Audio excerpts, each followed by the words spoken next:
أنفسنا ومن سيئات أعمالنا من يهده الله فلا مضل له ومن يضلله فلا هادي له ونشهد أن لا إله إلا الله وحده لا شريك له ونشهد أن سيدنا وسندنا وحبيبنا ومولانا محمدا عبده ورسوله أما بعد قال الله تبارك وتعالى في القرآن المجيد والفرقان الحميد أعوذ بالله من الشيطان الرجيم بسم الله الرحمن الرحيم والعصر إن الإنسان لفي خسر إلا الذين آمنوا وعملوا الصالحات وتواصوا بالحق وتواصوا بالصبر صدق الله العظيم. وقال النبي صلى الله عليه وسلم كن في الدنيا كأنك غريب أو عابر السبيل أو كما قال عليه الصلاة والسلام. صدق الله مولانا العظيم وصدق رسوله النبي الكريم. نحن على ذلك من الشاهدين والشاكرين والحمد لله رب العالمين. معزز بزرگوں اور عزیز ساتھیوں، یہ دنیا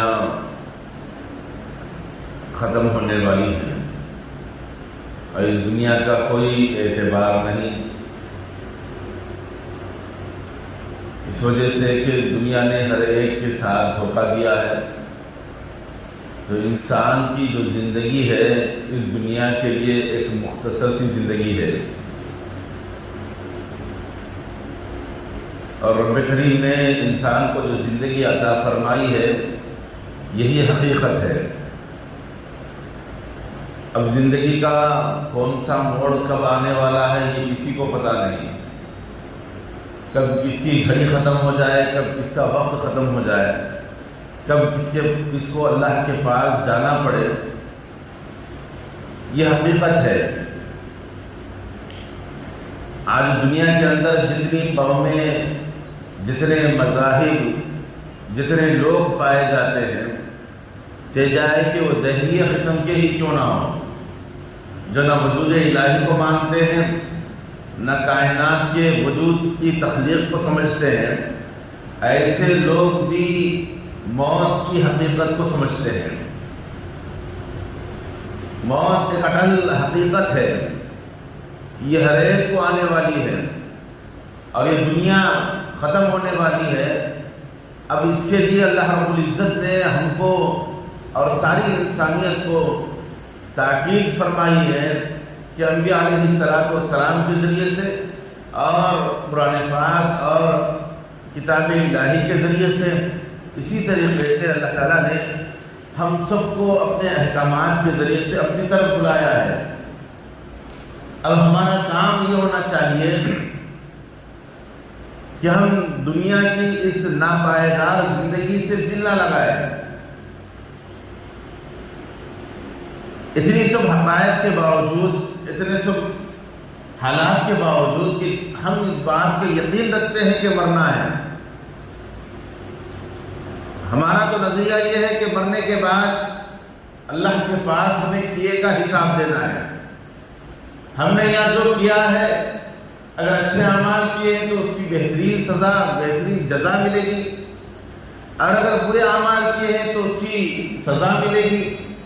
یہ ہمارا عقیدہ اور نظریہ ہے، اور اسی کو اللہ رب العزت نے کلام پاک میں بھی فرمایا ہے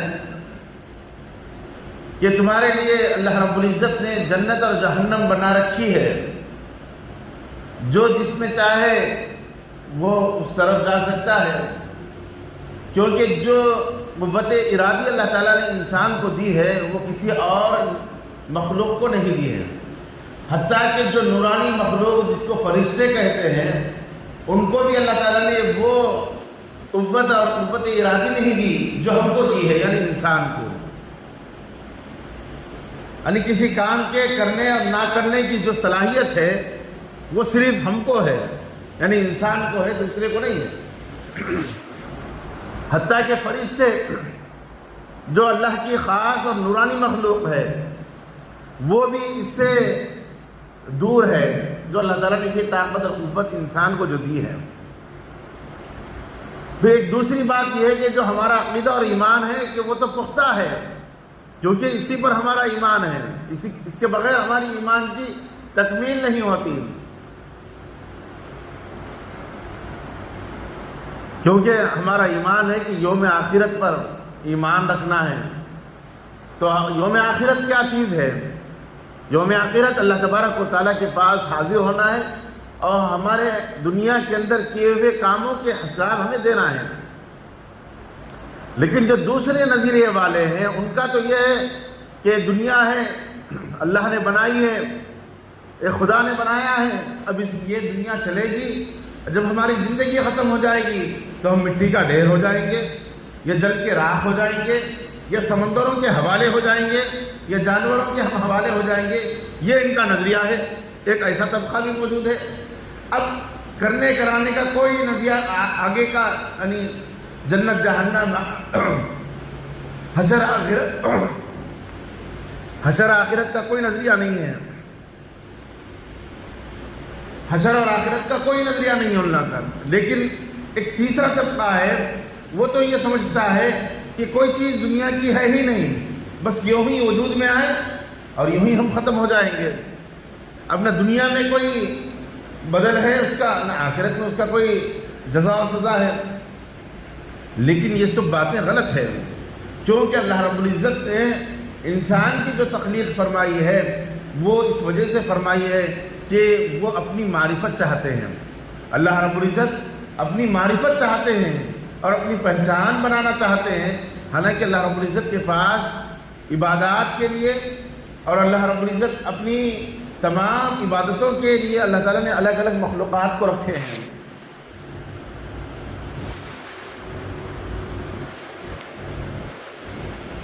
اللہ کی جو مخلوق ہے، فرشتے ہیں، جن کو جس کام کے اندر، جس عمل کے اندر اللہ رب العزت نے لگائے ہیں اسی عمل کے اندر وہ لگے ہوئے ہیں۔ کوئی نماز کی حالت میں ہے، کوئی سجدہ رکوع کر رہا ہے، کوئی قیام کر رہا ہے، کوئی تلاوت کر رہا ہے۔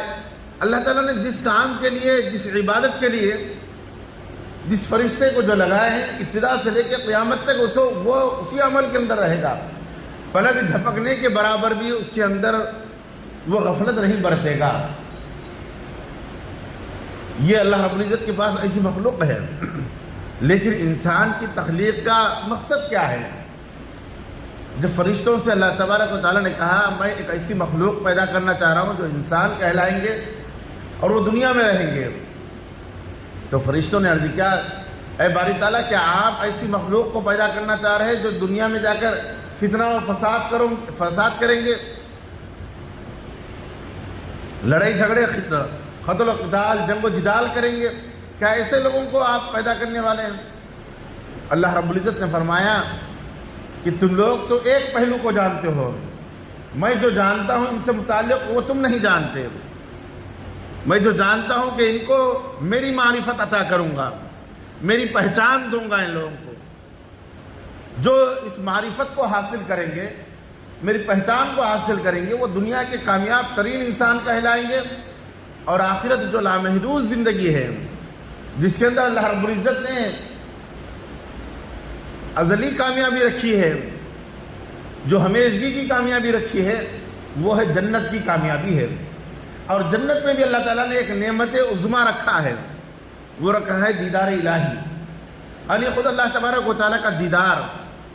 یہ اتنی بڑی نعمت ہے کہ اللہ تبارک و تعالیٰ کل قیامت کے دن جنتیوں سے ارشاد فرمائیں گے دعا کرو، مانگو آپ لوگ، تو وہ لوگ دعا مانگیں گے۔ حدیث پاک میں آتا ہے کہ جنت کی نعمتوں میں اضافے کے لیے بہت سارے نعمتیں مانگتے رہیں گے۔ اللہ رب العزت فرمائیں گے اور مانگو، اللہ رب العزت ان کو عطا فرمائیں گے اور مانگو۔ حد ہو جائے گی کہ جنتی خود پریشان ہو جائے کہ ہم کیا مانگے اور کیا چیز ہم حاصل کریں اللہ تبارک و تعالیٰ سے۔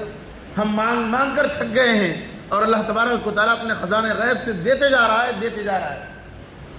خود اللہ رب العزت سے سوال کریں گے اے باری تعالیٰ ہم کیا مانگے؟ رب کریم فرمائیں گے جاؤ اپنے علماء سے اور اپنے متعلقین جو دنیا کے اندر جن کو تم مانا کرتے تھے، جن کے ساتھ تم عقیدت و محبت کے ساتھ ان سے اپنے دینی دنیاوی معاملات حل کیا کرتے تھے، جو علماء تھے ان کے پاس جاؤ۔ تو وہ لوگ اپنے علماء کے پاس جائیں گے تو وہاں پر یہ بات رکھی جائے گی کہ اللہ رب العزت نے ہم جنتیوں سے یہ سوال کیا کہ مانگنے کا، تو ہم نے 12 مانگا، اللہ تبارک و تعالیٰ دیتے جا رہے ہیں، اور بھی اللہ تعالیٰ فرما رہے ہیں کہ مانگتے جاؤ۔ تو وہاں علماء کرام وہاں پر بھی ہمیں کام آئیں گے۔ وہ لوگ فرمائیں گے کہ اب تم دیدار الہی مانگو، اللہ رب العزت کا دیدار مانگو، یہ منتہائے جنت کی نعمتوں میں سے ہے، جنت کی آخری نعمتوں میں سے نعمت ہے، وہ ہے اللہ کا دیدار۔ تو پھر جب یہ علماء کرام جب ان جنتیوں سے کہیں گے تو جنتی آ کر سوال کریں گے، تو پھر اللہ تبارک و تعالیٰ اپنا دیدار اور میزبانی فرمائیں گے۔ جب وہ میزبانی اور دیدار ہوں گا تو تمام کے تمام سکتے میں آ جائیں گے، تو کیسی میزبانی ہوگی اور کیسا دیدار ہوگا۔ تو عزیز ساتھیوں، ہماری اس دنیا سے اتنے ہی روابط ہونا چاہیے، اتنے ہی تعلقات ہونا چاہیے جتنے کے ضرورت کے مطابق ہو۔ یہ دنیا نہ ہی دین اور شریعت اس بات کی دعوت دیتا ہے کہ دنیا کو چھوڑ دو اور کہیں پہاڑوں میں جا کر جیو، بس اللہ ہی اللہ کرو، نہیں، بلکہ اللہ تبارک و تعالیٰ نے تمام ضرورتیں دنیا سے رکھی ہے وابستہ۔ دنیا سے جتنی ضرورتیں وابستہ ہیں ان کو حلال طریقے سے کمانا اور ان کو حلال طریقے سے پورا کرنا، یہ بھی عبادت ہے، یہ بھی عبادت ہے، جس کو اللہ رب العزت نے کلام پاک میں فرمایا وَمَا خَلَقْتُ الْجِنَّ وَالْإِنسَ إِلَّا لِيَعْبُدُونَ، کہ میں نے انسانوں کو اور جنوں کو محض عبادت کے لیے پیدا فرمایا ہے۔ تو محض یعنی تاکید کے ساتھ اللہ تبارک و تعالیٰ فرما رہے ہیں کہ میں نے صرف اور صرف تمہاری تخلیق میری عبادت کے لیے ہے، میری معرفت کے لیے، میری پہچان کے لیے ہے۔ اب انسان کرے تو کرے کیا؟ ایک تو یہ ہے کہ ہمارے ساتھ ہمارا خود کا پیٹ لگا ہوا ہے کہ بغیر کھائے کہ ہم دن نہیں گزار سکتے، ہم سے متعلق ہمارے والدین ہیں کہ ان کی خدمت کے لیے کچھ نہ کچھ ہمیں کرنا پڑے گا، ہمارے بھائی بہن ہیں کہ ان کے ساتھ ہمارا اپنا رشتہ ناتا جوڑنا پڑے گا، ہماری بیوی بچے ہیں کہ ان کی ضروریات کی تکمیل کرنا پڑے گی، یہ سب چیزیں لگی ہوئی ہیں، تو بھی ہم دنیا ہی میں رہ کر ہم ان کو کیسے پورا کریں؟ پھر اللہ رب العزت کا فرمان ہے کہ تم میری ہی عبادت کے لیے پیدا کیے گئے ہو، دوسرا کام تمہیں کرنا نہیں۔ تو اس کا مقصد اور مطلب یہ ہے کہ اللہ رب العزت یہ چاہتے ہیں کہ تم ماں باپ کی خدمت بھی کرو جس میں اللہ راضی ہو جائے، جس کو اللہ کے نبی علیہ السلام نے فرمایا رضا الربی فی رضا الوالدی سخط الربی فی سخط الوالدی، کہ والدین کی خوشنودی اور ان کی رضامندی اللہ کی رضامندی میں ہے اور ان کی ناراضگی اللہ کی ناراضگی میں ہے۔ تو دنیا میں رہتے ہوئے والدین کے ساتھ خوش اخلاق سے پیش آنا، ان کی ضروریات کو پوری کرنا، ان کے دوا دارو کا انتظام کرنا اور ان کے ساتھ حسن سلوک کے ساتھ رہنا، یہ عبادت ہی عبادت ہے۔ اب یہ تمام چیزیں کیسی پوری ہوتی ہے؟ بغیر دنیاوی مال و متاع کے نہیں ہو سکتی، بغیر دنیا کے کمائے کے پوری نہیں ہو سکتی۔ تو اب ہمیں دنیا کمانا ہے تو حلال طریقے سے کمانا ہے، جائز طریقے سے کمانا ہے، اللہ کی رضا کو دیکھنا ہے، اللہ کی خوشنودی کو دیکھنا ہے۔ اسی طریقے سے میرا اپنا خود کا پیٹ ہے، اس کو پالنا ہے، کیونکہ ہلاکت میں ڈالنا، بھوک مری کے حالت میں اپنے آپ کو ڈالنا یہ بھی حرام ہے، غلط ہے۔ تو اپنے آپ کو بقدر زیست یعنی زندگی گزارنے کے مطابق اپنے آپ کو باقی رکھنے کے لیے کھانا پینا یہ بھی ضروری ہے۔ اسی طریقے سے بیوی بچوں کے ضروریات کی تکمیل کرنا یہ بھی بہت ضروری ہے۔ اسی طریقے سے رشتے ناتے ہیں، وہ متعلقین ہیں، بھائی بہن ہیں، ان سے ملنا ملاپ اور ان سے تعلقات کو استوار رکھنا اور دلجوئی کرنا، پڑوسیوں کے حقوق ادا کرنا، یہ تمام چیزیں ہم سے لگی ہوئی ہے، وابستہ ہے۔ تو یہ تمام چیزیں ہم سے کیسی پوری ہو سکتی ہے؟ پڑوسی کے بارے میں تو نبی رحمت صلی اللہ علیہ وسلم فرماتے ہیں کہ حضرت جبرائیل امین علیہ السلام اتنے حقوق لائے ہیں کہ میں یہ گمان کرنے لگا کہیں میراث میں بھی ان کا حق نہ ہو جائے، اتنے حقوق پڑوسیوں سے متعلق ہے۔ تو یہ تمام چیزیں ہمیں دنیا میں رہ کر کرنا ہے، تو یہ تمام حقوق کو ادا کرنے میں رضا الہی کو تلاش کرنا ہے، ان تمام چیزوں کو ادا کرنے میں حلال روزی کو استعمال کرنا ہے، جائز طریقے کام کو ہمیں استعمال کرنا ہے، پھر اللہ تبارک و تعالیٰ راضی بھی ہوگا، معرفت بھی عطا کرے گا اور خوشنودی بھی حاصل ہوگی، اور اللہ تبارک و تعالیٰ دنیا میں بھی ہمیں کامیاب کرے گا، اور آخرت جو لامحدود زندگی ہے جس میں اللہ رب العزت نے لازوال نعمتیں عطا فرمائیں گے اور لازوال زندگی عطا فرمائیں گے، جہاں موت کو بھی موت ہوگی، وہ زندگی اللہ تعالیٰ ہمیں عطا فرمانے والے ہیں۔ تو ہمارے لیے ضروری ہے کہ ہم دنیا میں رہ کر اس ناپائیدار زندگی کو ہم مستقل زندگی نہ سمجھیں، ہم اس زندگی کے اندر رہ کر ہم معمولی سی چیزوں کے لیے اپنی جانوں کو، اپنے ایمان کو خراب نہ کریں، نہ ہی اپنے جانوں کو قربان کریں، بلکہ یہاں رہ کر اللہ کی معرفت کو حاصل کریں، عبادات کا اہتمام کریں، فرض نمازوں کو اہتمام کے ساتھ اوقات پر ادا کریں، اسی طریقے سے جو فرائض ہم پر واجب ہوتے ہیں ان چیزوں کو ادا کرنے کی ہر ممکن کوشش کریں، کیونکہ اللہ رب العزت نے جب انسان کو صحت دیے ہیں، سلامتی دیے ہیں، تب میرا فرض بنتا ہے کہ وقت پر نماز پڑھوں۔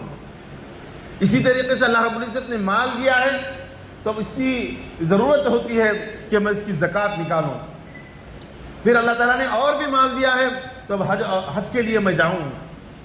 اسی طریقے سے اللہ رب العزت نے بہت ساری چیزیں مجھ سے متعلق رکھے ہیں، تو ان چیزوں کو ہمیں سمجھنا ہے، کیونکہ ہمارا ایمان ہے، عقیدہ ہے، ایمان ہی سے ہماری زندگی چلتی ہے، ایمان ہمارا تکمیل ہوگا تو یہ تمام کام ہمارے لیے آسان ہوں گے، یہ تمام ضرورتیں ہماری پوری ہوگی اور اللہ تبارک و تعالیٰ کی رضا نصیب ہوگی، اور یہی ہمارا اور ساری انسانیت کا مقصد ہے۔ اور اللہ تبارک و تعالیٰ نے جو قوت اور طاقت ہم کو دیے ہیں اس قوت سے، اس طاقت سے ہم اللہ کی معرفت کو پہچانیں، اللہ کے دیے ہوئے شریعت پر عمل کریں، اللہ تبارک و تعالیٰ کے دیے ہوئے احکامات کو اپنے زندگی میں لے کر آئیں۔